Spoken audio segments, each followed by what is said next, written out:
ಸಾಹೇಬ್ ಅಂಬೇಡ್ಕರ್ ಅವರಿಗೆ ಜೈ. ಕರ್ನಾಟಕ ದಲಿತ ಸಂಘರ್ಷ ಸಮಿತಿ ಜೆಬಿಎಂ ಗರ್ಜನೆ ರಾಜ್ಯ ಸಮಿತಿ ವತಿಯಿಂದ ಪತ್ರಿಕಾ ವರದಿಗಾರರಿಗೆ ಮತ್ತು ಛಾಯಾಚಿತ್ರ ವರದಿಗಾರರಿಗೆ ನಾವು ಈ ಪ್ರೆಸ್ ಮೀಟ್ಗೆ ಆತ್ಮೀಯ ಸ್ವಾಗತವನ್ನು ಕೋರ್ತಾ ಇದ್ದೀವಿ. ನನ್ನ ಹೆಸರು ಮುನಿಯಲ್ಲಪ್ಪ ಅಂತೇಳಿ, ನಾನು ಕರ್ನಾಟಕ ದಲಿತ ಸಂಘರ್ಷ ಸಮಿತಿಯ ಸಂಸ್ಥಾಪಕ ಅಧ್ಯಕ್ಷನಾಗಿರ್ತೀನಿ. ಇವತ್ತಿನ ದಿನ ನಾವು ಪ್ರೆಸ್ ಮೀಟ್ ಕರೆದಿರ್ತಕ್ಕಂಥ ಉದ್ದೇಶ ಏನಪ್ಪ ಅಂತಂದರೆ, ದಿನಾಂಕ 26/4/2026 ಭಾನುವಾರ ನಡೆಯತಕ್ಕಂಥ ಡಾಕ್ಟರ್ ಭೀಮರಾವ್ ರಾಮ್ಜಿ ಅಂಬೇಡ್ಕರ್ ಅವರ ಜಯಂತ್ಯೋತ್ಸವ ಕಾರ್ಯಕ್ರಮಕ್ಕೆ ಈ ದಿನ ಪೂರ್ವಭಾವಿಯಾಗಿ ನಾವು ಪ್ರೆಸ್ ಮೀಟ್ ಕರೆದಿರ್ತೀರಿ. ತಾವುಗಳು ದಯಮಾಡಿ ಆ ಕಾರ್ಯಕ್ರಮದಲ್ಲಿ ಭಾಗವಹಿಸಿ ತಮ್ಮ ತಮ್ಮ ಪತ್ರಿಕೆಗಳಲ್ಲಿ ತಮ್ಮ ಛಾಯಾಚಿತ್ರ ವರದಿಗಾರರ ಛಾಯಾಚಿತ್ರಗಳಲ್ಲಿ ಡಾಕ್ಟರ್ ಭೀಮರಾವ್ ನಾವು ಮಾಡ್ತಕ್ಕಂಥ ಕಾರ್ಯಕ್ರಮನ ಅತಿ ವಿಜೃಂಭಣೆಯಿಂದ ಆ ಪತ್ರಿಕೆಗಳಲ್ಲಿ ಮತ್ತು ಛಾಯಾಚಿತ್ರ ವರದಿಗಳಲ್ಲಿ ತುಂಬ ವಿಶಾಲವಾಗಿ ಅರ್ಥಭರಿತವಾಗಿ ಅರ್ಥಪೂರ್ಣವಾಗಿ ತೋರಿಸ್ಬೇಕು ಅಂಥೇಳಿ ನಾವು ಈ ದಿನ ತಮ್ಮನ್ನು ಕೇಳ್ತಾ ಇದ್ದೀವಿ. ಸ್ನೇಹಿತರೆ, ಈ ದಿನ ಸಂವಿಧಾನ ಶಿಲ್ಪಿ ಡಾಕ್ಟರ್ ಬಾಬಾ ಸಾಹೇಬ್ ಅಂಬೇಡ್ಕರ್ ಅವರು ಗತಿಸಿ ಸುಮಾರು 135 ವರ್ಷಗಳೇ ಕಳೆದರು. ಈ ಭಾರತ ದೇಶದಲ್ಲಿ ತುಂಬಿರ್ತಕ್ಕಂಥ ಅಸ್ಪೃಶ್ಯತೆ, ಅಸಮಾನತೆ, ಸಾಮಾಜಿಕ ಅಸಮಾನತೆಗಳ ವಿರುದ್ಧ, ಅಂಧಶ್ರದ್ಧೆಗಳ ವಿರುದ್ಧ, ಮೂಢನಂಬಿಕೆಯ ವಿರುದ್ಧ ಮೊಟ್ಟ ಮೊದಲಿಗೆ ಧ್ವನಿ ಎತ್ತಿದವರು ಡಾಕ್ಟರ್ ಬಾಬಾ ಸಾಹೇಬ್ ಅಂಬೇಡ್ಕರ್ ಅವರು. ಮಧ್ಯಪ್ರದೇಶದ ಏಪ್ರಿಲ್ 14, 1891 ಮಧ್ಯಪ್ರದೇಶದ ರತ್ನಗಿರಿ ಜಿಲ್ಲೆಯ ಅಂಬೇವಾಡ ಗ್ರಾಮದಲ್ಲಿ ಡಾಕ್ಟರ್ ಬಾಬಾ ಸಾಹೇಬ್ ಅಂಬೇಡ್ಕರ್ ಅವರು ಜನಿಸ್ತಾರೆ. ಆ ಜನಿಸಿದ್ದಾದಮೇಲೆ ಅವರು ಸುಮಾರು ತದನಂತರನೇ ಭಾರತದಲ್ಲಿ ಅನೇಕ ಬದಲಾವಣೆಗಳನ್ನು ತಂದರು. ಅಸ್ಪೃಶ್ಯತೆ, ಅಸಮಾನತೆ, ಅಂಧಶ್ರದ್ಧೆ, ಮೂಢನಂಬಿಕೆಗಳ ವಿರುದ್ಧ ಅನೇಕ ಹೋರಾಟಗಳನ್ನು ರೂಪಿಸಿರ್ತಕ್ಕಂಥ ಡಾಕ್ಟರ್ ಬಾಬಾ ಸಾಹೇಬ್ ಅಂಬೇಡ್ಕರ್ ಅವರು ಸ್ವತಂತ್ರ ಭಾರತದ ಮೊದಲ ಕಾನೂನು ಮಂತ್ರಿಯಾಗಿ ಆಯ್ಕೆ ಆಗ್ತಾರೆ. ಈ ಸಮಾಜದಲ್ಲಿ ಇರ್ತಕ್ಕಂಥ ಮೇಲು ಕೀಳು ಅನ್ನೋ ಭಾವನೆಗಳನ್ನ ಬುದ್ಧ, ಬಸವ, ಪೆರಿಯಾರ್ ಮತ್ತು ಶಾವ ಮಹಾರಾಜ್, ಜ್ಯೋತಿಬಾ ಫುಲೆ ಅಂಥ ಮಹಾನ್ ಸಮಾಜ ಸುಧಾರಕರ ತತ್ವಗಳ ಆದರ್ಶಗಳ ಅಡಿಯಲ್ಲಿ ಡಾಕ್ಟರ್ ಬಾಬಾ ಸಾಹೇಬ್ ಅಂಬೇಡ್ಕರ್ ಅವರು ಸಮಾಜ ನಿರ್ಮಾಣ ಮಾಡೋದಕ್ಕೋಸ್ಕರ ಭಾರತ ದೇಶದಲ್ಲಿ ತಾಂಡವಾಡ್ತಾ ಇದ್ದ ಈಗ ಮೂಲಭೂತವಾದಿ ಅಸ್ಪೃಶ್ಯತೆ, ಅಂಧಶ್ರದ್ಧೆ ಇವುಗಳ ವಿರುದ್ಧ ಕಠಿಣ ನಿಲುವುಗಳನ್ನು ತೆಗೆದುಕೊಂಡು ಅನೇಕ ಹೋರಾಟಗಳನ್ನ ರೂಪಿಸಿ ಇದನ್ನು ನಮಗೆ ಭಾರತಕ್ಕೆ ಮೊಟ್ಟ ಮೊದಲ ಬಾರಿಗೆ ಬೃಹತ್ ಸಂವಿಧಾನವನ್ನು ನಿರ್ಮಿಸಿಕೊಟ್ಟು ಈ ದಿನ ಅವರು ನಮಗೆ ಒಂದು ಅಭೂತಪೂರ್ವ ಅವಕಾಶಗಳನ್ನು ಒದಗಿಸಿಕೊಟ್ಟು ಸಮಾಜದಲ್ಲಿ ನಾವು ಸಮಾಜ ನಿರ್ಮಾಣಕ್ಕೋಸ್ಕರ ಆರ್ಥಿಕ ರಂಗಗಳಲ್ಲಿ, ಸಾಮಾಜಿಕ ರಂಗಗಳಲ್ಲಿ ಮತ್ತು ಸಾಂಸ್ಕೃತಿಕ ರಂಗಗಳಲ್ಲಿ ಆರ್ಥಿಕವಾಗಿ ಎಲ್ಲ ಕ್ಷೇತ್ರಗಳಲ್ಲೂ ಎಲ್ಲ ಜನಾಂಗದವರು ಸಮಸಮಾನತೆಯಾಗಿ ಬದುಕಬೇಕು ಅನ್ನೋ ಉದ್ದೇಶಕ್ಕೋಸ್ಕರ ಅವರು ನಮಗೆ ಕೊಟ್ಟಂತಹ ಶಿಕ್ಷಣ, ಸಂಘಟನೆ ಮತ್ತು ಹೋರಾಟ, ಈ ಮೂರು ತತ್ವಗಳ ಅಡಿಯಲ್ಲಿ ನಾವು ಈ ದಿನ ಕರ್ನಾಟಕ ದಲಿತ ಸಂಘರ್ಷ ಸಮಿತಿ ಜೆಬಿಎಂ ಗರ್ಜನೆ ಸುಮಾರು 35 ವರ್ಷಗಳಿಂದ ಹೋರಾಟ, ಬಡವರ ಪರವಾಗಿ, ಎಲ್ಲ ಜನಾಂಗದ ಬಡವರ ಪರವಾಗಿ ನಾವು ಹೋರಾಟಗಳನ್ನ ನಂಬ್ಕೊಂಡು ಬರ್ತಾಯಿದ್ದೀವಿ.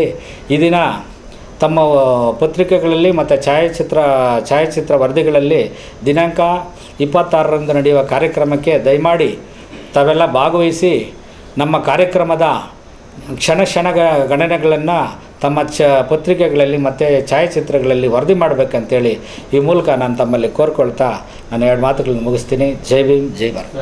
ಜೈ ಭೀಮ್. ಪತ್ರಿಕಾ ಮಾಧ್ಯಮಕ್ಕೆ ಸ್ನೇಹಿತ ಮತ್ತು ಮೀಡಿಯಾದವರಿಗೆ ಸ್ವಾಗತ ಕೋರುತ್ತಾ, ಮತ್ತು ನನ್ನ ಹೆಸರು BN ನಾರಾಯಣ ಸ್ವಾಮಿ, ಕರ್ನಾಟಕ ದಲಿತ ಸಂಘರ್ಷ ಸಮಿತಿ ಜೈ ಭೀಮ್ ಗರ್ಜನೆ ರಾಜ್ಯಾಧ್ಯಕ್ಷರು. ನಮ್ಮ ಸ್ಥಳ ಬಂದು ಕನ್ಮಂಗಳ ಜ್ಯೋತಿಬಾ ಫುಲೆ ನಗರ. ದಿನಾಂಕ 26/4/2026 ಏನು ಬಾಬಾ ಸಾಹೇಬರ ಪುಸ್ತಳಿ ಅನಾವರಣ ಕಾರ್ಯಕ್ರಮ ಮತ್ತು ಜಯಂತಿಯನ್ನು ಹಮ್ಮಿಕೊಂಡಿದ್ದೀರಿ. ಮತ್ತು ಇದೇ ಸೀಗಳ್ಳಿ ಗೇಟಿಂದ ಕಾಲ್ನಡಿಗೆ ಜಾಥಾ ಮುಖಾಂತರ ಕಾರ್ಯಕ್ರಮ ಸ್ಟಾರ್ಟ್ ಮಾಡ್ತಾಯಿದ್ದೀರಿ. ಈ ಕಾರ್ಯಕ್ರಮದ ವಿಶೇಷಗಳಂದರೆ ಪ್ರತಿಮೆ ಅನಾವರಣ, ಪುಸ್ತಳಿ ಅನಾವರಣ, ಅಂಬೇಡ್ಕರ್ ಪುಸ್ತಳಿ ಅನಾವರಣ ನಮ್ಮ ಮಾಜಿ ಸಚಿವರು ಮಾಜಿ M L A Arvind Nimboli ಸಾಹೇಬರು ಬರ್ತಾರೆ, ಮತ್ತು Chittoor M L A Gurjala Jaganmohan Naidu ಅವರು ಬರ್ತಾರೆ, ಮತ್ತು ನಮ್ಮ ಏನು ಸ್ಟೇಟ್ ಲೀಡರ್ಗಳಿದ್ದೀರಿ ಪ್ರತಿಯೊಂದು ಸೇರಿಕೊಂಡು ಸುಮಾರು ನಮ್ಮ ಕಾರ್ಯಕರ್ತರು ಒಂದು 2,000 ಜನ ಸೇರಿ ಇಲ್ಲಿಂದ ಜಾಥಾ ಹೋಗಿ ಕಾರ್ಯಕ್ರಮ ರೂಪಿಸ್ಕೊಂಡು ಕಾರ್ಯಕ್ರಮ ಸಕ್ಸಸ್ ಮಾಡಬೇಕಂತ ಹೇಳ್ಬಿಟ್ಟು ನಾವೆಲ್ಲ ಕೂತ್ಕೊಂಡು ಮೀಟಿಂಗ್ ಮಾಡಿದಿರಿ. ಒಂದು 4-5 ಸರಿ ಕೂತ್ಕೊಂಡು ಮೀಟಿಂಗ್ ಮಾಡಿ ಎಲ್ಲ ಇದು ಮಾಡಿದಿರಿ. ಕಾರ್ಯಕ್ರಮ ಸಕ್ಸಸ್ ಮಾಡಬೇಕು ಅಂತ. ಈ ಕಾರ್ಯಕ್ರಮಕ್ಕೆ ತಮ್ಮಿಂದ ಈ ಕಾರ್ಯಕ್ರಮ ಎಲ್ಲ ಮೀಡಿಯಾ ಮತ್ತು ಮಿತ್ರಗಳ ಕಡೆಯಿಂದ ನಮಗೆ ಸಪೋರ್ಟ್ ಬೇಕು. ಸಪೋರ್ಟಿಂದ ತಗೊಂಡು ಹೆಚ್ಚಿನ ಜನಸಂಖ್ಯೆ ನಿಮ್ಮ ಕಡೆಯಿಂದ ಪಬ್ಲಿಸಿಟಿ ಆಗಲಿ ಅಂತ ಹೇಳ್ಬಿಟ್ಟು ನಾವು ಪ್ರೆಸ್ ಮೀಟ್ ಕರೆದು ನಾವು ಮಾತಾಡ್ತಾಯಿದ್ದೀರಿ. ನನ್ನ 2 ಮಾತುಗಳನ್ನ ಮಾತಾಡೋಕ್ಕೆ ಅವಶ್ಯ ಕೊಟ್ಟ. ಜೈ ಭೀಮ್, ಜೈ ಕರ್ನಾಟಕ. ಇದೆ, ನಾವೆಲ್ಲ ಊಟದ ದಿವಸ ಎಲ್ಲ ಇದೆ. 2,000 ಜನ ಭಾಗವಹಿಸ್ತಾರೆ. ಇನ್ನೂ ಹೆಚ್ಚಿಗೆ ಬರ್ತಾರೆ. ನಾವು 2,000 ಜನ ಅಂತ ಹೇಳ್ಬಿಟ್ಟು ಇದು ಮಾಡಿದ್ವಿ. ಅದಕ್ಕಿಂತ ಹೆಚ್ಚಿಗೆ ಇದು ಮಾಡ್ತಾಯಿದ್ದೀರಿ. ಅದಕ್ಕೆ ಕಾರ್ಯಕ್ರಮಕ್ಕೆ ತಮ್ಮಿಂದ ಮೀಡಿಯಾ ಮಿತ್ರಗಳ ಕಡೆಯಿಂದ ನಮಗೆ ಸಪೋರ್ಟ್ ಬೇಕು. ಅದಕ್ಕೋಸ್ಕರ ನೀವೆಲ್ಲ ಪಬ್ಲಿಸಿಟಿ ಮಾಡಿ ನಮ್ಮ ಸಾರ್ವಜನಿಕರು ಎಲ್ಲರಿಗೂ ಸ್ವಾಗತ ಕೋರ್ತಾ ಕಾರ್ಯಕ್ರಮ ಯಶಸ್ವಿಗೊಳಿಸ್ಬೇಕಂತ ಹೇಳ್ಬಿಟ್ಟು ವಿನಂತಿ ಮಾಡ್ತಾಯಿದ್ದೀವಿ. ಬೇರೆ ಜಿಲ್ಲೆಗಳಿಂದ ಏನಾದರೂ ಜನ ಬರ್ತಾರೆ. ನಮ್ಮದು ರಾಯಚೂರು ಜಿಲ್ಲೆಯಿಂದ ಬರ್ತಾರೆ, ಬಿಜಾಪುರ ಜಿಲ್ಲೆಯಿಂದ ಬರ್ತಾರೆ, ಕೊಪ್ಪಳದಿಂದ ಬರ್ತಾರೆ, ಶಿವಮೊಗ್ಗದಿಂದ ಬರ್ತಾರೆ, ಬಳ್ಳಾರಿಯಿಂದ ಬರ್ತಾರೆ, ಮತ್ತು ಕೋಲಾರಿಂದ ಬರ್ತಾರೆ, ಬೆಂಗಳೂರು ಗ್ರಾಮಾಂತರ ಮತ್ತು ಬೆಂಗಳೂರು ನಗರ ಮತ್ತು ತುಮಕೂರು, ಇಷ್ಟು ಜಿಲ್ಲೆಗಳಿಂದ ನಮ್ಮ ಕಾರ್ಯಕರ್ತರು ಎಲ್ಲರೂ ಭಾಗವಹಿಸಿ ಯಶಸ್ವಿಗೊಳಿಸೋದಕ್ಕೆ ಎಲ್ಲ ನಾವು ಒಂದು 2 ತಿಂಗಳಿಂದ ಈ ಕಾರ್ಯಕ್ರಮ ರೂಪಿಸ್ಬೇಕಂತ ಹೇಳ್ಬಿಟ್ಟು ಮೀಟಿಂಗ್ಗಳು ಕರೆದೆಲ್ಲ ಸ್ಟೇಟ್ ಕಮಿಟಿ ಮೀಟಲ್ಲಿ ಚರ್ಚೆ ಮಾಡಿ ಏನೇನು ಕಾರ್ಯಕ್ರಮ ಮಾಡಬೇಕು, ಯಾರು ಎಷ್ಟು ಜನ ಬರಬೇಕು, ನಮ್ಮ ಕಾರ್ಯಕರ್ತಗಳನ್ನ ಇದು ಮಾಡಬೇಕು, ಏನು ಬಸ್ ಹೆಂಗೆ ಇದು ಮಾಡಬೇಕು ಅಂತೆಲ್ಲ ಡಿಸ್ಕಷನ್ ಮಾಡಿ ಚರ್ಚೆ ಮಾಡಿ ಅದನ್ನೆಲ್ಲ ಇದು ಮಾಡಿ ನಾವು ಕಾರ್ಯಕ್ರಮ ರೂಪಿಸ್ತಾ ಇರೋದು. ಬೃಹತ್ ಜಾಥಾ ಇರೋದ್ರಿಂದ ಪೊಲೀಸ್ ಇಲಾಖೆ ಕಡೆಯಿಂದ ಎಲ್ಲ ಪ್ರತಿಯೊಂದು ಪೊಲೀಸ್ ಇಲಾಖೆವರೆಗೆ ನಾವು ಲೆಟ್ರ್ ಕೊಟ್ಟಿದ್ದೀರಿ. ನಮ್ಮದು ಲೆಟರ್ ಕೊಟ್ಟು ಪರ್ಮಿಷನ್ನು ತೊಗೊಂಡಿದ್ದೀರಿ, ಅನುಮತಿ ತೊಗೊಂಡಿದ್ದೀರಿ.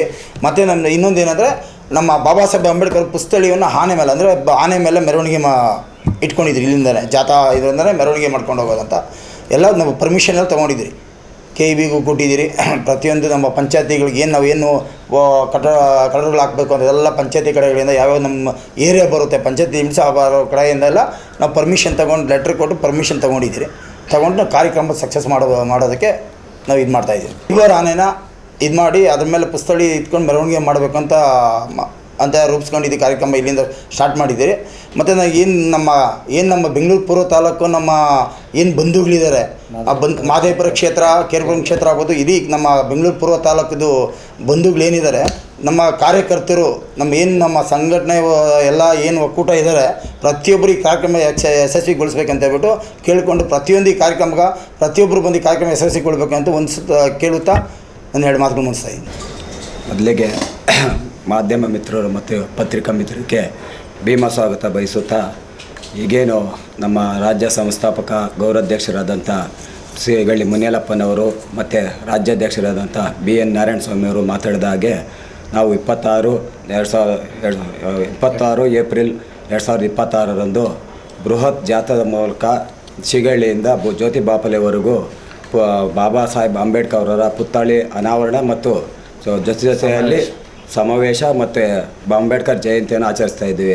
ಈ ಕಾರ್ಯಕ್ರಮಕ್ಕೆ ಬೆಂಗಳೂರು ಪೂರ್ವ ತಾಲೂಕು, ಮಹದೇವಪುರ ವಿಧಾನಸಭಾ ಕ್ಷೇತ್ರ, ಹೊಸಕೋಟೆ ವಿಧಾನಸಭಾ ಕ್ಷೇತ್ರ, ಕೇರ್ಪುರಂ ವಿಧಾನಸಭಾ ಕ್ಷೇತ್ರ, ಈ ಎಲ್ಲ ಕಡೆಯಿಂದ ಪ್ರಗತಿಪರ ಹೋರಾಟಗಾರರು, ಚಿಂತಕರು, ಸಾಹಿತಿಗಳು, ದಲಿತ ಮುಖಂಡರು, ಜೊತೆಯಲ್ಲಿ ಅಹಿಂದ ವರ್ಗದ ಎಲ್ಲ ಹಿಂದುಳಿದವರು, ಅಲ್ಪಸಂಖ್ಯಾತರು ಈ ಕಾರ್ಯಕ್ರಮಕ್ಕೆ ಭಾಗವಹಿಸ್ತಾ ಇದ್ದಾರೆ. ಹೆಚ್ಚಿನ ಸಂಖ್ಯೆಯಲ್ಲಿ ಭಾಗವಹಿಸ್ತಾ ಇದ್ದಾರೆ.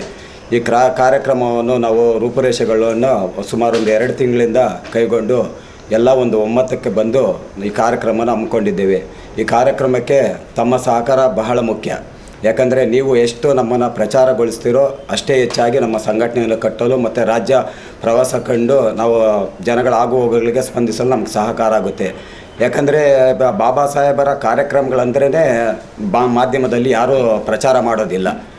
ಎಲ್ಲೋ ಒಂದು ಕಡೆ 2 ಕಡೆ, ಅದು ಯಾವುದಂದರೆ ಜೈ ಭೀಮ್ ಅಂತ ಯಾವುದೋ ನಮ್ಮ ಸಮುದಾಯದವರು ಇಟ್ಕೊಂಡಂಥ ಮಾಧ್ಯಮಗಳಲ್ಲಿ ಬರುತ್ತೆ ಹೊರತು ಯಾವುದೇ ಅದು ದೊಡ್ಡ ಮಟ್ಟದಲ್ಲಿರೋಂಥ ಮಾಧ್ಯಮಗಳಲ್ಲಿ ಯಾವುದೂ ಬರೋದಿಲ್ಲ. ದಯವಿಟ್ಟು ನೀವೆಲ್ಲ ಮಾಧ್ಯಮ ಮಿತ್ರರು ಮತ್ತು ಏನು ಎಲ್ಲ ನಾಗರಿಕರಿದ್ದಾರೆ ಒಂದು ತಿಳ್ಕೊಳ್ಳಿ. ಈ ದಿನ ನಾವೇನಾದರೂ ಈ ರೀತಿ ಕುತ್ಕೊಂಡು ಮಾತಾಡಿ ಮಾಧ್ಯಮಗಳಿದ್ದಾವೆ, ಅದಿದೆ, ಡಿಬೇಟ್ಗಳು ನಡೆಸ್ತಾ ಇದ್ದೇವೆ ಅಂದೇ ಕಾರಣ ಅದು ಬಾಬಾ ಸಾಹೇಬ್ ಅಂಬೇಡ್ಕರ್ ಕೊಟ್ಟಂಥ ಭಿಕ್ಷೆ. ತಾವೆಲ್ಲ ಗಮನದಲ್ಲಿಟ್ಕೊಳ್ಳಿ. ಮೊದಲು ನೀವೆಲ್ಲ ಕಾರ್ಯಕ್ರಮಗಳನ್ನು ಬದಿಗೊತ್ತಿ ಬಾಬಾ ಸಾಹೇಬರ ಕಾರ್ಯಕ್ರಮಗಳು ಎಲ್ಲ ನಡೀತದೆ ಅಲ್ಲೂ ನೀವು ವಾಲಂಟ್ರಿಯಾಗಿ ಬಂದು ಆ ಕಾರ್ಯಕ್ರಮನ ಪ್ರಸಾರ ಮಾಡೋದನ್ನು ತಿಳ್ಕೊಳ್ಳಿ. ನಾನು ಇದು ಕಳಕಳೆ ಮನವಿ ಮಾಧ್ಯಮಿತರಿಗೆ. ನಾವು ಯಾವುದೇ ಮಾಧ್ಯಮಗಳನ್ನು ನಾವು ಉದ್ದೇಶಿಸ್ತಾ ಇಲ್ಲ. ಯಾಕಂದರೆ ಬಾಬಾ ಸಾಹೇಬರು ಕೊಟ್ಟಂಥ ಆಶಯಗಳು, ಕೊಟ್ಟಂಥ ಸಂವಿಧಾನವನ್ನು ನಾವು ಯಶಸ್ವಿಗೊಳಿಸಿ ಅದಕ್ಕೊಂದು ಅರ್ಥ ಕಲ್ಪಿಸಬೇಕಾದರೆ ಇಂಥ ಕಾರ್ಯಕ್ರಮಗಳು ನೂರಾರು ನಡೀತಾನೆ ಇರ್ತದೆ. ಆದರೆ ಎಲ್ಲೋ ಒಂದು ಮೂಲೆಯಲ್ಲಿ ನಡೀತದೆ ಅಂತೇಳಿ ಯಾವುದೇ ಮಾಧ್ಯಮಗಳಾಗಲಿ ಪತ್ರಿಕೆಗಳಾಗಲಿ ತೋರಿಸೋದಿಲ್ಲ. ದಯವಿಟ್ಟು ಇನ್ನು ಮುಂದೆ ಆದರೂ ನಮ್ಮ ಸಂಘಟನೆ ಕಡೆಯಿಂದ ನಾವು ಕಳಕಳಿ ಮನವಿ ಮಾಡ್ಕೊತೀವಿ. ನಮ್ಮ ಸಂಘಟನೆಯಲ್ಲಿ ಯಾವುದೇ ರೀತಿ ಭೇದ ಭಾವ ಇಲ್ಲ, ಜಾತಿ ಭೇದ ಇಲ್ಲ. ಎಲ್ಲ ಜಾತಿ ಬಡವರು ಒಗ್ಗೂಡಿಕೊಂಡು ನಮ್ಮ ಸಂಘಟನೆಯನ್ನು ಕಟ್ಟಿರೋದು. ನಮ್ಮ ಸಂಘಟನೆ ಬಲಪಡಿಸಿ ನಾವು ದೇಶದಲ್ಲಿ ನಾವು ಏನೋ ಮಾಡ್ತೀವಿ ಅಂತಲ್ಲ, ಏನು ಹಿಂದುಳಿದಿರೋ ಕಟ್ಟ ಕಡೆ ಮಾನವನಿಗೆ ನಮ್ಮ ಕಡೆಯಿಂದ ಆದಂಥ ಕೆಲವು ಸವಲತ್ತುಗಳನ್ನು ಹೊಂದಿಸ್ಕೊಳ್ಳೋದಕ್ಕೆ ನಮ್ಮ ಸಂಘಟನೆಯನ್ನು ಹುಟ್ಟಾಕಿದ್ದೇವೆ. ಅದಕ್ಕೆ ಶ್ರಮ ಪಡ್ತಿದ್ದಂಥ ನಮ್ಮ ಶ್ರೀಗಳ್ಳಿ ಮುನಿಯಲ್ಲಪ್ಪನವರಾಗ್ಬೋದು, BN ನಾರಾಯಣಸ್ವಾಮಿ ಇರೋದು, ಮಹಿಳಾ ಅಧ್ಯಕ್ಷರಾದಂಥ ಶ್ರೀಮತಿ ಮಂಜುಳಮ್ಮನವರು ಇರ್ಬೋದು. ವಿಶೇಷವಾಗಿ ನಾನು ಮಾಧ್ಯಮ ಮುಖಾಂತರ ಹೇಳ್ತೀವಿ, ಮಂಜುಳಮ್ಮನವರು ಒಂದು ಹಿಂದುಳಿದ ವರ್ಗದಿಂದ ಬಂದು ದಲಿತ ಸಂಘಟನೆಯಲ್ಲಿ ಸಕ್ರಿಯರಾಗಿ ಪಾಲ್ಗೊಂಡಿದ್ದಾರೆ. ಸುಮಾರು 30-40 ವರ್ಷದಿಂದ ಅವರು ದಲಿತ ಸಂಘಟನೆಯಲ್ಲಿ ಪಾಲ್ಗೊಂಡು ತಮ್ಮದೇ ಆದಂಥ ಒಂದು ಛಾಪವನ್ನು ಮೂಡಿಸಿಕೊಂಡು ಅವರು ಇದುವರೆಗೂ ಸಂಘಟನೆಯಲ್ಲೇ ಬೆಳೆದಿದ್ದಾರೆ. ಯಾವುದೇ ಕಾರಣಕ್ಕೂ ಅವರು ಯಾವುದೇ ರೀತಿ ನಾವು ಅದು ಇದು ಅಂತ ಭೇದ ಭಾವ ಎಂದೂ ತೋರಿಸಿಲ್ಲ. ಬಾಬಾ ಸಾಹೇಬರ ಹಾಕ್ಕೊಟ್ಟಂಥ ಆಶಯದ ಮುಖಾಂತರ ಅವರು ಈ ಸಂಘಟನೆಯಲ್ಲಿ ಪಾಲ್ಗೊಂಡು ಮುನ್ನಡೀತಾ ಇದ್ದಾರೆ. ಅದಕ್ಕೆ ಹೆಚ್ಚಿನ ಸಂಖ್ಯೆಯಲ್ಲಿ ನಮ್ಮ ಸಂಘಟನೆಗೆ ನೀವು ಕಾರ್ಯಕರ್ತರು ಹೆಚ್ಚಾಗಿ ಬಂದು ನಮ್ಮ ಸಂಘಟನೆಯಲ್ಲಿ ಭಾಗವಹಿಸಿ. ನಿಮ್ಮ ಆಗುವಗಳಿಗೆ ನಮ್ಮ ಅಧ್ಯಕ್ಷರು ಮತ್ತು ಸಂಸ್ಥಾಪಕ ಗೌರವಾಧ್ಯಕ್ಷರ ಮಾರ್ಗದರ್ಶನದಲ್ಲಿ ನಾವೆಲ್ಲ ಜೊತೆಗೂಡಿ ಸಂಘಟನೆ ಬಲಪಡಿಸೋಣ. ಆ ಜನಗಳ ಕಟ್ಟ ಕಡೆ ಮಾನವನಿಗೆ ತಲುಪಬೇಕಾದಂಥ ಸೌಲಭ್ಯಗಳನ್ನ ತಲುಪಲು ನಾವು ಯಶಸ್ವಿಗೊಳಿಸೋಣ. ವಿಶೇಷವಾಗಿ ಮಾಧ್ಯಮಿತರಿಗೆ ಕೊನೆಯದಾಗಿ ನಾವು ಬೇಡ್ಕೊಳ್ಳೋದೇನೆಂದರೆ, ನಮ್ಮ ಕಾರ್ಯಕ್ರಮನ ಹೆಚ್ಚು ಪ್ರಚಾರಗೊಳಿಸಿ ನಮ್ಮ ಕಾರ್ಯಕ್ರಮ ಯಶಸ್ವಿಗೊಳಿಸಬೇಕಾದ್ರೆ ನೀವೇ ಮುಖ್ಯ ಕಾರಣ. ನೀವು ಎಷ್ಟು ನಮ್ಮನ್ನು ಪ್ರಚಾರಪಡಿಸ್ತೀರೋ ಅಷ್ಟೇ ನಮ್ಮ ಕಾರ್ಯಕ್ರಮ ಯಶಸ್ವಿಯಾಗುತ್ತದೆ. ಅದಕ್ಕೆ ನಿಮ್ಮ ಸಹಕಾರ ತುಂಬ ಮುಖ್ಯ ಅಂತ ಹೇಳಿ ನನ್ನ ಈ 2 ಮಾತುಗಳ ಅವಕಾಶ ಕೊಟ್ಟಂಥ ನಿಮ್ಮ ಮಾಧ್ಯಮಿತರಿಗೆ ಮತ್ತು ನಮ್ಮ ಇಬ್ಬರು ಅಧ್ಯಕ್ಷರಿಗೆ, ಮಹಿಳಾ ಅಧ್ಯಕ್ಷರಿಗೆ ಹೊಂದಿಸುತ್ತಾ ನನ್ನ ಮಾತನ್ನು ಮುಗಿಸ್ತಾ ಇದ್ದೀನಿ. ಜೈ ಭೀಮ್, ಜೈ ಕರ್ನಾಟಕ. ದಲಿತ ಸಂಘರ್ಷ ಸಮಿತಿ ಜೈ ಭೀಮ ಗರ್ಜನೆ ವತಿಯಿಂದ ಮಾಧ್ಯಮ ಮಿತ್ರರಿಗೆ ಹಾಗೂ ಪತ್ರಕರ್ತರ ಮಿತ್ರರಿಗೆ ಜೈ ಭೀಮ ವಂದನೆಗಳನ್ನು ಹೇಳುತ್ತಾ 26ನೇ ತಾರೀಕು ಮಂಜುಳಮ್ಮ ಅಂತ ರಾಜ್ಯಾಧ್ಯಕ್ಷ, ಮಹಿಳಾ ಒಕ್ಕೂಟದ ರಾಜ್ಯಾಧ್ಯಕ್ಷರು ನಾವು. 26ನೇ ತಾರೀಕು ಕಾರ್ಯಕ್ರಮದ ಅಂಬೇಡ್ಕರ್ ಅವರ ಅನಾವರಣದಿಂದ ಶ್ರೀಗಳ್ಳಿ ಗೇಟಿಂದ ಜ್ಯೋತಿಬಾಬುಲಿ ನಗರ ಅಲ್ಲಿವರೆಗೂ ಜಾಥಾ ಹೋಗಿ ಅಲ್ಲಿ ಕಾರ್ಯಕ್ರಮವನ್ನು ಹಮ್ಮಿಕೊಳ್ಳಲಾಗಿದೆ. ಇದರಿಂದ ಎಲ್ಲ ಜಿಲ್ಲೆಗಳಿಂದ ಮಹಿಳೆಯರು ಹೆಚ್ಚಿನ ಸಂಖ್ಯೆಯಲ್ಲಿ ಬರಬೇಕು ಅಂತ ನಾವು ಆಚರಿಸ್ತೀವಿ. ಇದರಿಂದ ಹಾಗೆ ಈ ನಮ್ಮ ಪೂರ್ವ ತಾಲೂಕು ಆಗಿರ್ಬೋದು, KR ತಾಲೂಕು, ಆನೇಕಲ್ ತಾಲೂಕು, ಈ ಸುತ್ತಮುತ್ತಲಿರೋ ಎಲ್ಲ ಕಡೆಯಿಂದ ಹೆಣ್ಮಕ್ಳು ಹೆಚ್ಚಿನ ಸಂಖ್ಯೆಯಲ್ಲಿ ಬರ್ತಾಯಿದ್ದಾರೆ. ಎಲ್ಲರಿಗೂ ನಾವು ತಿಳಿಸಿದ್ದೀವಿ. ಬಟ್ ಎಲ್ಲ ಸಂಘಟನೆ ನಮ್ಮ ಜೊತೆಯಲ್ಲಿ ಕೈಗೂಡಿಸಿ ಕೆಲಸ ಮಾಡಲಿಕ್ಕೆ ಎಲ್ಲರೂ ಒಪ್ಕೊಂಡಿದ್ದಾರೆ, ಎಲ್ಲರೂ ಬರ್ತಾರೆ. ಹಾಗೆ ಸುಮಾರು ವರ್ಷಗಳಿಂದ ಈ ಸಂಘಟನೆಯಲ್ಲಿ ನಾವು ದುಡ್ಕೊಂಡ್ಬರ್ತಾಯಿದ್ದೀವಿ, ಎಲ್ಲನೂ ಮಾಡ್ತಾಯಿದ್ದೀವಿ, ಕೆಲಸಗಳು ಮಾಡ್ಕೊಂಡ್ಬರ್ತಾಯಿದ್ದೀವಿ. ಯಾವುದೇ ಒಂದು ಸಮಸ್ಯೆ ಇದ್ರೂ ಅದಕ್ಕೆ ನಾವು ಭಾಗವಹಿಸ್ತೀವಿ. ಎಲ್ಲ ಕಡೆ ಸಮಸ್ಯೆನ ಬಗೆಹರಿಸ್ಕೊಡ್ತಾಯಿದ್ದೀವಿ. ಸುಮಾರು ವರ್ಷಗಳಿಂದ ನಾವು ಈ ಸಂಘಟನೆಯಲ್ಲಿದ್ದು ಎಲ್ಲ ಕೆಲಸಗಳನ್ನು ಮಾಡ್ಕೊಂಡ್ಬರ್ತಾಯಿದ್ದೀವಿ.